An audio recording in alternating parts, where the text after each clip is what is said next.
What's up, nerds? We're back here at Nerd Alert. I'm Brandon, and I'm with Jimmy and James. And sometimes people have questions for nerds, and we got a few, and we're just gonna answer them, dude. We're gonna tell you guys our opinions on stuff because you're actually asking for it, which is nice. Thank you for engaging. We do appreciate that. So the first one we got asked, and I guess this is pretty common. What is one thing in nerddom that everyone loves, but you don't? James, what you got? Oh God, I'm swinging out the gates with a highly controversial take. I'd have to say, and it comes to Star Wars, the idolization of Luke Skywalker.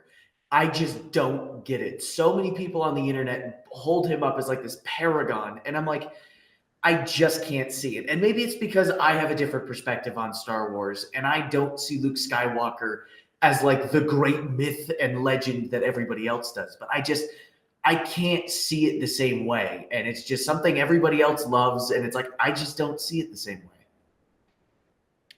You know what? I think this. I'm glad we're recording, and I'm glad we're doing this because let the record show that Sunday, March 9th at 11:34 a.m., James and I agreed on something. Like wholeheartedly. I don't know if I'm going to change my name or change his name. I don't know What? yet. What? Yeah. Welcome I gotta go to get the my welcome to pencil the and Zitch write out the family, will. James. Welcome to the Zitch family, James. You sure you want You've a been kid adopted now? into us. Oh no, I'm not taking care of you. You just changed your last name now. Oh, okay. Man, And alphabetically, no, you're worse with Palmquist, and that's rare that you go further down the list. yeah, oof, back of the line with the Z's, buddy. No, I don't dislike Luke. Like I don't dislike it, but even growing up, I was never like, I want to be Luke Skywalker. Like I like the idea of Jedi, and I like the idea of like a lightsaber and the Force and all that, but like I never ever saw Luke as this like idolized hero. I I just completely agree. Well, Yeah. good point. When I Hold on, look, oh, Brandon, sorry. what year were you born? 88. Okay, so your first theatrical introduction was the re-releases, and then In new the ones. in the movie, like in the theaters. Yes.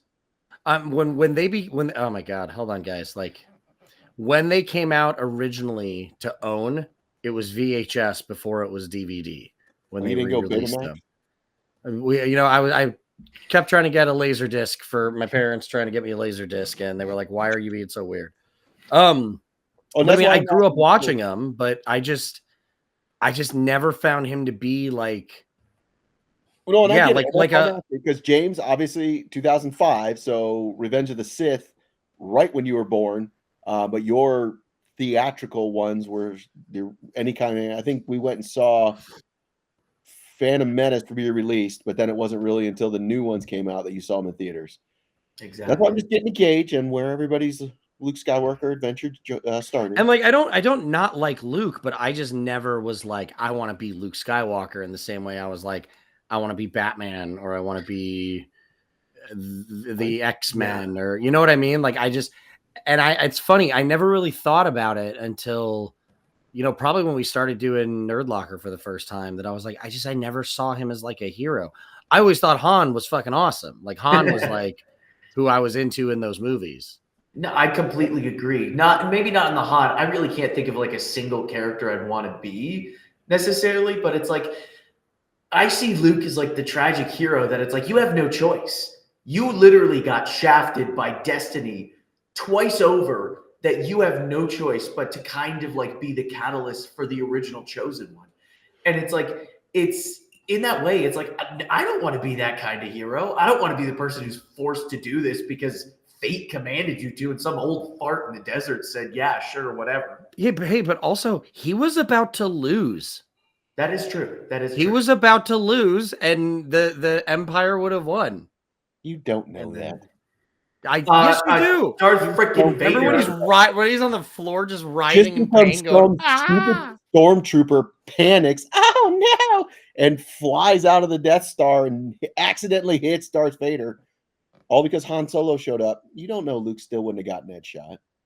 No. I'm talking talking about that. I'm talking about Return of the Jedi. Well, He is about to lose. yeah, When? When the Emperor is just lightning the shit out of him, and he's writhing on the ground in pain. But he did the same exact thing in The Last Jedi. Non-confrontational win. No, last time I checked, his father stepped in to save him. Yeah, but how? Why? Because he pulled the Gandhi and would not fight and forced his father. Yeah, but like to all make it decisions. took was like Vader having a bad morning, and he would have been like, "Yeah, dude, fuck this kid." He did it once before when he killed Padme. Yeah, that's fair. That's fair. So, anywho, it's funny that you bring that up because although I'm being devil's advocate, I truly agree in that when I was growing up, I think the first one I saw in theaters, Return of the Jedi, but we would still play because they had the toys and all that. I was always Obi-Wan. Yeah, I looked like Luke. I had the blonde hair like Luke. I could have been Luke very easily, but I always picked Obi-Wan. So I can't argue with you. So yeah. Of course I know him. He's me. Yep. So what's yours, Jim? What's yours, Jim? Mine, and this came up this weekend, which is why I like that this question was posed to us. And it's not that I hate it by any stretch. I just cannot, for the life of me, get into it. I like the idea. I like the history. I even love the actors who are in it. I cannot get into Doctor Who. It is not my jam. I have tried several times over. People have told me, dude, this is the episode you get started with. This is my favorite. This is it. And that's why it came up again this weekend. I watched the Van Gogh episode, and I'm like, I am bored out of my mind. This show is just not my jam. There's been 1 out of 10 that I've watched because of recommendations that I liked. I think it's called Weeping Angels. And if I remember correctly, the Doctor wasn't even really in it. So those villains are terrifying to me. Like it's kind of like I love Doctor Who. I have not watched since the end of Matt Smith. I really wasn't into Matt Smith, to be honest with you. And then for a while, the episodes weren't as available as they are now. And I've wanted to hop on the Jodie Whittaker and the Peter Capaldi and the new current stuff, but I kind of wanted to start over because David Tennant is my favorite Doctor. And there's just something about it. Like, it's almost like Star Trek-y, where I started watching the original Star Trek, and I have a lot of fun with it because I just love hokey sci-fi. And I think that's why I like Doctor Who. But I also know that, like, as far as like my friend, like most of my friends are not into nerd shit nearly as much as I am. Doctor Who is even further left field. Like, if I had started with Doctor Who, I wouldn't have any of the friends I have now. That's very fair. I don't know. I feel like when it comes to Doctor Who, I've never given it enough of a try to have an opinion. I feel like once I like find the right part of it to jump into, I'd enjoy it. Same with like the Star Trek TV shows, because it's like I love some of the Star Trek movies because they're so well done. I guarantee you'll enjoy the shows. It's just something I've never dedicated time to enough to have an opinion and then enough to like actually get invested in it. I think my issue is I started with Chris Eccleston. I did not go to the classic. That's a rough start, man. Like, and I was hear like, you. oh my God, like the production value. And I know this is in the past. This is maybe 10 years ago when I tried. I'm like, I watched 2 of his episodes. I'm like, I can't. Somebody suggested a Matt Smith, so I started with Matt Smith. And they're giving me specific episodes. I'm not just randomly jumping in. And I'm like, oh my God, I don't think I like Matt Smith as an actor, but I really like Nebula. I can't remember her name. What's her name? Oh, Jillian Jacobs or something? Karen Gillan. I really enjoy her, but even as her character on the show, I'm like, I don't like your character. You're like, you're a spaz. It's not my favorite character. And then I didn't see Peter Capaldi, but I really like him as an actor, and I like where they went with the casting after that. But at least in the shows I've seen, again, except for Weeping Angels, what I really did like, the production value kind of stinks. I really didn't enjoy the writing. It's like a soap opera, which, don't get me wrong, I enjoy some like Suits. I love Suits, and it's basically just a soap opera in prime time.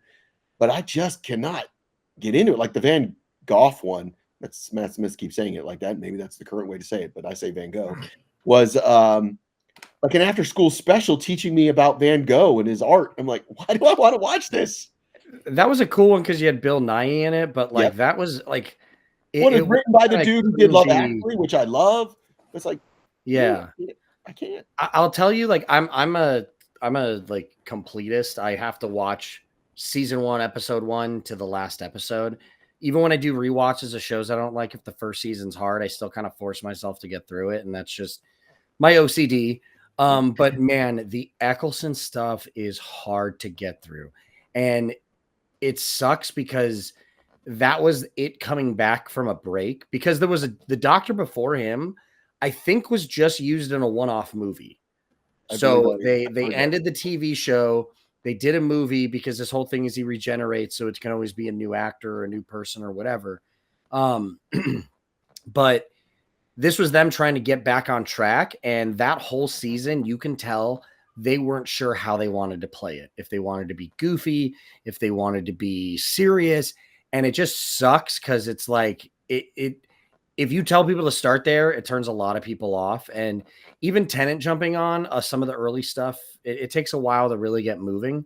But there's no fault there for not being into that because of that season. And And I've and got like he himself is not into it. Like, he's been asked to return for specials and stuff like that, and he's kind of like, I didn't enjoy interesting. that on my resume kind of thing. Literally, some of my best friends, like you, my buddy from high school, which is why I watched the episode this weekend, love it. And I love the history. Buddy I work with, love it. I love the idea that this has been going on for a long time. And like, it's hard to find the early tapes. And I accidentally, because they're not in one place, so accidentally was on. No, that's what I I don't mean. remember who the doctor was. It was the one with the long scarf. Oh, Baker? I don't know. But it cracked me up because it was definitely, because I'd read about this, they didn't keep the tapes. Why would you? You just are making product, and you never thought somebody in the future is going to want to watch this. So the tape that I watched of that guy, that version, was beat to hell. It could have been somebody somehow recorded it once upon a time, and that's the only version they had.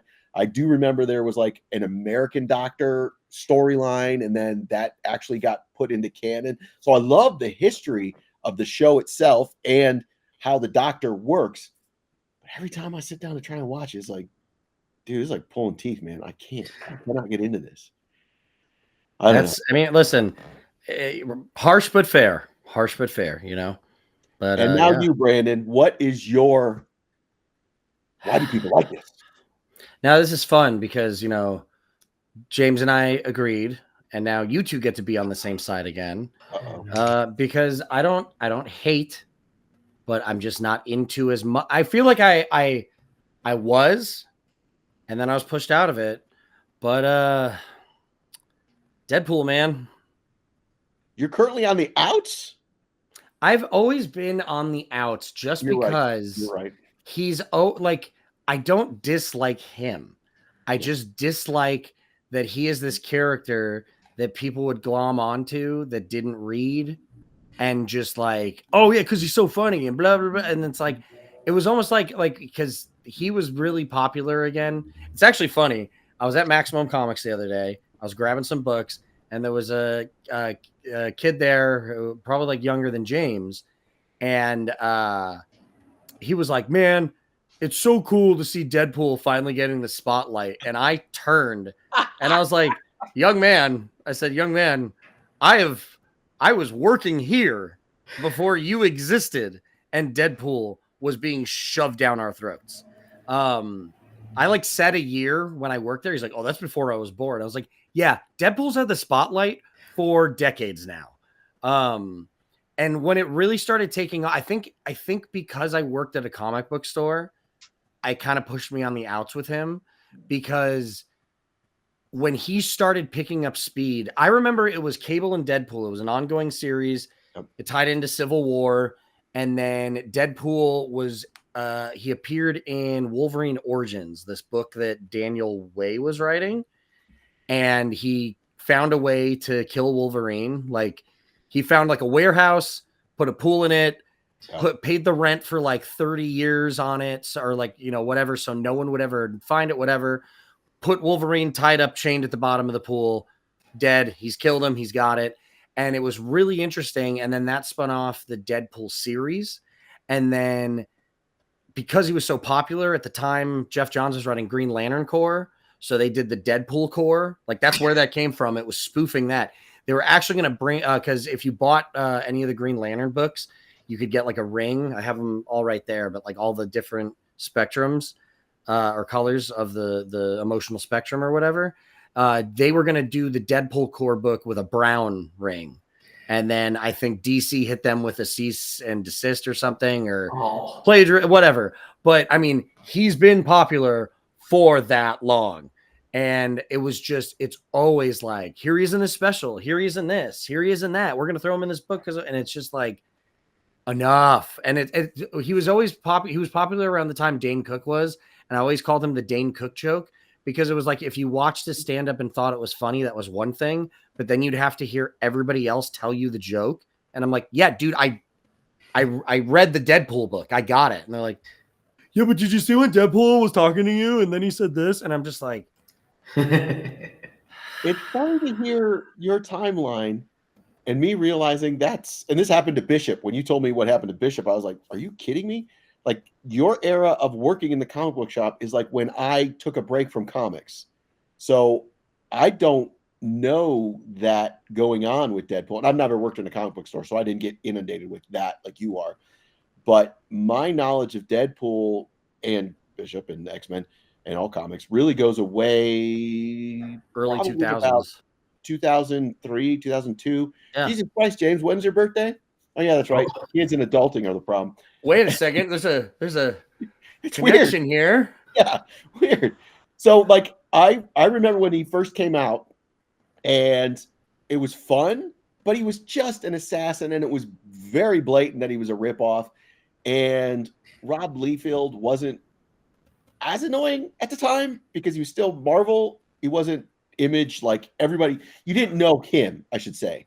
You just knew the character. And then when, in my opinion, Joe Kelly and Ed Brisson, and he got his own shot in the 90s, not the 4-1 that came out, but his own ongoing series. That's, to me, when he really took off with Weasel and Blind Al. And to me, those storylines were awesome. And that's what I love about Deadpool. And it wasn't until I got back into comics and you're like, oh, my God, he's overplayed. And I'm like, what are you talking about? And I remember going into Maximum. You weren't working there anymore. And just like the whole freaking new release section thing. I mean, I'm exaggerating, but it was like Deadpool. And I'm like, oh, I see what he's talking about. Ridiculous. It's funny though, because like when you talk about like Deadpool I'll say pre-Civil War, because that's really when I think that started when he started gaining popularity, is he almost switched, because he was that guy that was like, if you read comics, you know who he is and you like him and he's a cool character and it's funny and whatever. And then he became the one that was like, if you don't read comics, you love Deadpool because you've heard about him and he's funny. Like, it made this weird switch. Also, you bringing up Rob Liefeld or whatever, I just find him to be a obnoxious person. And how is that possible? Yeah, he continually gets worse. And I think that I almost connected him to that for the longest time. But in the times that I try to stand up for Deadpool, I try to push him away from him, because any popularity that character has gained has nothing to do with him. And that's my caveat always. It's like, this character that we know, Wade Wilson, Deadpool, is not the one that he created. Not even close. He basically made the mold, and then somebody made it popular, and he's like, that's my character. And it's like, cool, bud. The thing people like about Deadpool has nothing to do with what you did for the character. Yeah. Very much so.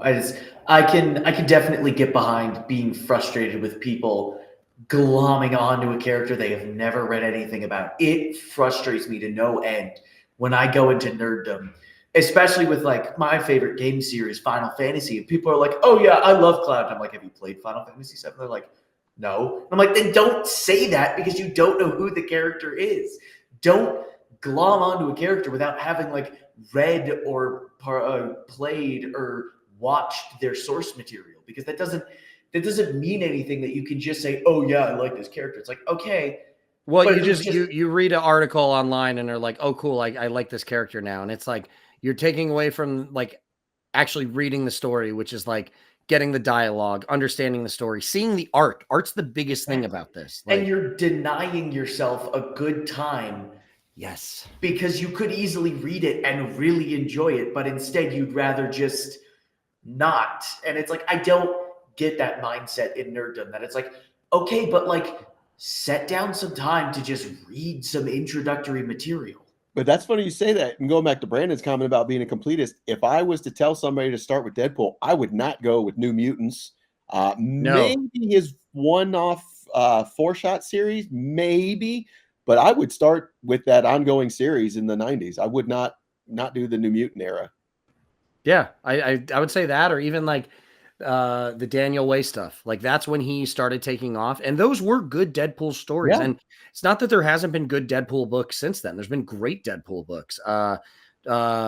Jerry Duggan and Brian Posehn wrote a fun little run with Tony Moore artwork. It was fucking outstanding. Like he's a good character. I do like him. I just don't. I'm not as hyped on him as everybody else because I think there's like you're taking away from who he is. And I agree. And that I joke often. I still have it. If you guys want to hit me up, Deadpool_94@hotmail.com. Hell yeah. But for the longest time, and I've told this to you, Brandon, people thought I just loved the Clint Eastwood movie. And I'm like, no, like Dirty Harry's That's fine. so I'm not referring to the Deadpool, the movie. This is my character that I love. And nobody knew what I was talking about for the longest time. Dude, there was a guy who was a customer at Maximum and said he would get emails all the time to buy his email off of him because he was an Angels fan, which is tragic. But his email was Halo fan number like 1 or something, and then the video game came out, and people were like, "Please, like I want that." Like bloggers, all these other people, and he's like, "Absolutely not! Like this is my." I would have so bad a heartbeat. Yeah. Dang. Wow. That's awesome. Yeah. Well, very cool. I hope you guys learned a little bit about us. Please, please comment. Let us know what is something in nerddom that everybody seems to love. It's got its own fan base and all that. And you're just like, not necessarily hate it because we don't want to go that route, but just like, man, I can't get into that. It's not my jam. I don't understand. Let us know in the comments below. And as always, let us know what you guys want to know about us. We will answer just about anything. Well, James will answer anything, but Brandon and I are a little more discreet. What? That comes with age. Why am I getting thrown under the bus? Because it was easy. Easy button.